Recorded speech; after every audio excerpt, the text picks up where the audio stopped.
নমস্কার, স্থানীয় সংবাদের পক্ষ থেকে এই মুহূর্তে সবথেকে বড় ব্রেকিং খবর নিয়ে আমি শ্রীকান্ত ভূঁইয়া রয়েছি গোপীগঞ্জ সুলতাননগর সড়কের লক্ষ্মীতলায়।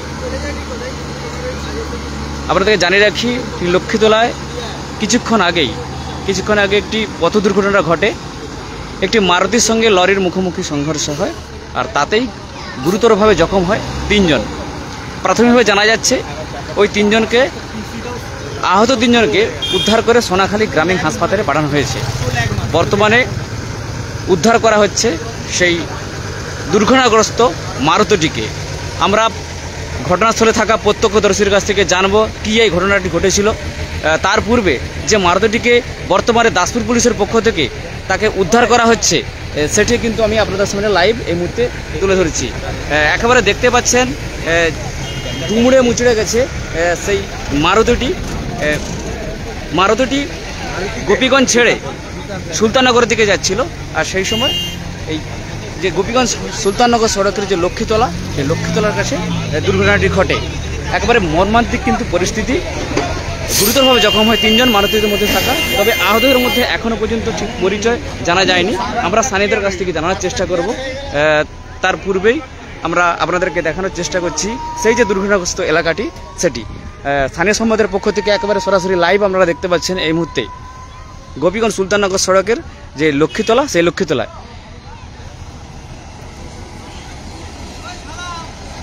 একেবারে ভয়াবহ কিন্তু পরিস্থিতি। যে আহত তিনজনকে উদ্ধার করা হয়েছে স্থানীয়দের প্রচেষ্টায়, তাদেরকে সোনাখালী গ্রামীণ হাসপাতালে পাঠানো হয়েছে চিকিৎসার জন্য। তবে এখনও পর্যন্ত কিন্তু পরিচয় জানা যায়নি। তবে এই মুহূর্তে দাসপুর পুলিশের পক্ষ থেকে উদ্ধার করা হচ্ছে সেই দুর্ঘটনাগ্রস্ত সেই মারুতিটিকে। আমরা সরাসরি লাইভ আপনাদের সামনে তুলে ধরছি এই মুহূর্তে।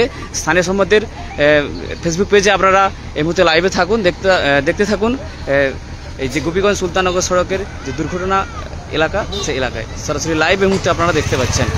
একেবারে লরি যে দুর্ঘটনাগ্রস্ত যে মারুতিটিকে, এই মারুতিটি কিন্তু একেবারে আগের অংশ একেবারে কিন্তু দুমড়ে মুচড়ে গেছে। সেটিও কিন্তু আমি আপনাদেরকে দেখানোর চেষ্টা করব। সরাসরি দেখতে পাচ্ছেন সেই ছবি আপনারা। একেবারে কি ভয়াবহ পরিস্থিতি দেখা যাচ্ছে। টার্নিং মোড়ে পিকআপ ভ্যান আসছিল, টার্নিং মোড়টি থেকে ডান দিকে যাওয়া হয়। দোষ পিকআপ ভ্যানেরই বয়স।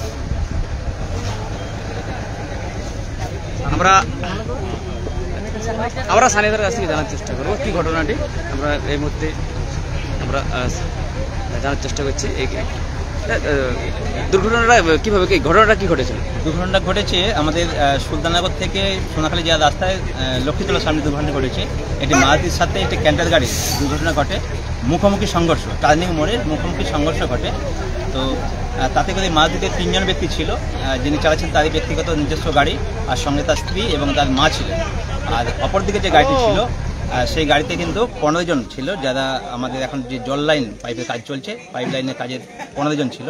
তো হতাহতের অবশ্যই হয়েছে। মারুতিতে থাকা যে তিনজন ছিল তারা কিন্তু, বিশেষ করে ড্রাইভার, সে একদম স্টিয়ারিং জাঁকা হয়ে দুমড়ে মুচড়ে গিয়েছে। আর স্থানীয়দের সহযোগিতায় শাবল নিয়ে বিশেষ করে তাকে ধরে স্থানীয়দের এবং পুলিশ প্রশাসন এসেছেন, দাসপুর প্রশাসন, পুলিশ প্রশাসন, তাদের সহযোগিতায় ড্রাইভারকে উদ্ধার করা হয়েছে। তাদের এবং তার গাড়িতে যে দুজন ছিল তাদেরকেও নিয়ে সোনাখালী রুরাল হসপিটালে পৌঁছে দেওয়া হয়েছে। আর পরিচয় কি জানা গেছে তারা, মানে কি মারুতির যারা ছিল প্যাসেঞ্জার, তারা ঘাটালে বাড়ি, তারা গোপীগঞ্জ যাচ্ছিল, গোপীগঞ্জ থেকে ঘাটাল দিকে যাচ্ছিল। আর যে পাইপ লাইনের ছিল সেই গাড়িটা ঘাটাল দিক থেকে যাচ্ছিল। কটা নাগাদ ঘটনাটি ঘটেছে? ঘটনাটা হঠাৎ করে বিকট আওয়াজ, সেই আওয়াজে কিন্তু স্থানীয়রা কিন্তু শুনতে এসেছে। তারপরে সে দেখলাম এরকম অবস্থা, ড্রাইভার নিজে বেরোতে পারে না। স্থানীয়রা অনেক চেষ্টা করে তবে কিন্তু সেই ড্রাইভারকে বের করা হয়েছে। তো হতাহত খুব বেশি না হলেও হতাহত হয়েছে, তারা কিন্তু হসপিটালে এখন ভর্তি রয়েছে। ধন্যবাদ।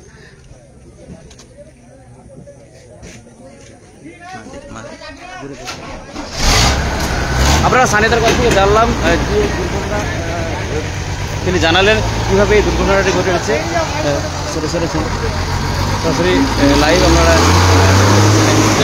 সরাসরি লাইভ দাসপুর পুলিশের পক্ষ থেকে এই মুহূর্তে দুর্ঘটনাগ্রস্ত যে লরিটি, সেই লরিটিকে উদ্ধার করে নিয়ে যাওয়া হচ্ছে। গতবারে কিন্তু এই ঘটনায় রীতিমতো এক প্রকার চাঞ্চল্য বলা যেতে পারে। সরাসরি লাইভ আপনারা দেখতেছিলেন আমাদের স্থানীয় সংবাদের পক্ষ থেকে এই মুহূর্তে। স্থানীয় সংবাদের পরবর্তী খবর দেখার জন্য আপনারা চোখ রাখুন আমাদের স্থানীয় সংবাদের ফেসবুক পেজে। ধন্যবাদ।